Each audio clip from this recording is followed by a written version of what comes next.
Christopher کانڈنٹ 18ویں صدی کے اوائل میں بحری قزاقی کی تاریخ میں ایک بدنام شخصیت تھے۔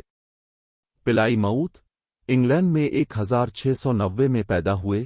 ان کی ابتدائی زندگی کے بارے میں بہت کم معلوم ہے سوائے اس کے کہ ان کا تعلق ایک معزز خاندان سے تھا۔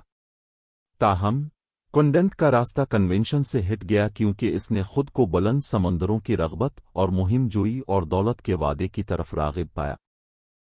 کانڈنٹ کا سمندری کیریئر 1718 کے لگ بھگ اس وقت شروع ہوا جب اس نے بدنام زمانہ سمندری ڈاکو بینجامن ہارنیگولڈ کے ساتھ افواج میں شمولیت اختیار کی۔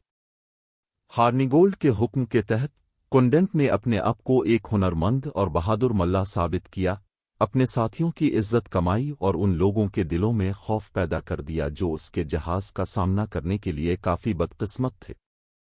1719 میں کانڈنٹ اور اس کے عملے نے ہارنیگولڈ سے علیحدگی اختیار کر لی اور افریقہ اور کیریبین کے ساحلوں کے ساتھ بے باک چھاپوں کا ایک سلسلہ شروع کرتے ہوئے خود ہی نکلے۔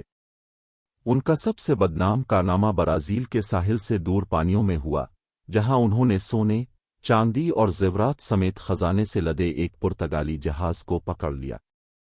ان کی کامیابیوں کے باوجود سمندری ڈاکو کے طور پر زندگی خطرے سے بھری ہوئی تھی اور اس کا عملہ تشدد اور خونریزی کے لیے کوئی اجنبی نہیں تھا۔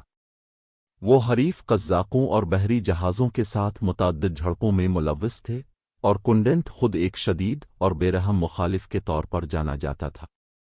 1720 میں کانڈنٹ اور اس کے عملے نے بحر ہند کی طرف اپنا راستہ بنایا، جہاں انہوں نے بحری قزاقی کی اپنی مہم کو نئے سرے سے جاری رکھا۔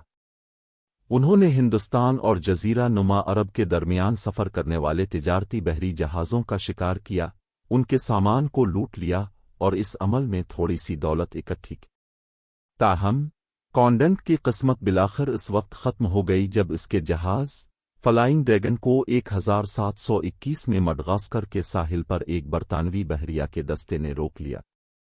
قزاقی پرجوش دفاع کرنے کے باوجود کانڈنٹ کو قصوروار پایا گیا اور اسے پھانسی کی سزا سنائی گئی۔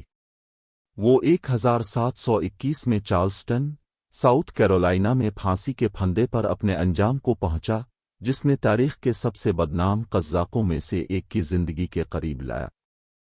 کرسٹوفر کانڈنٹ کی زندگی اور کارنامے لاقانونیت اور بربریت کی ایک واضح یاد دہانی کے طور پر کام کرتے ہیں جس نے قزاقی کے سنہری دور کی خصوصیت کی تھی۔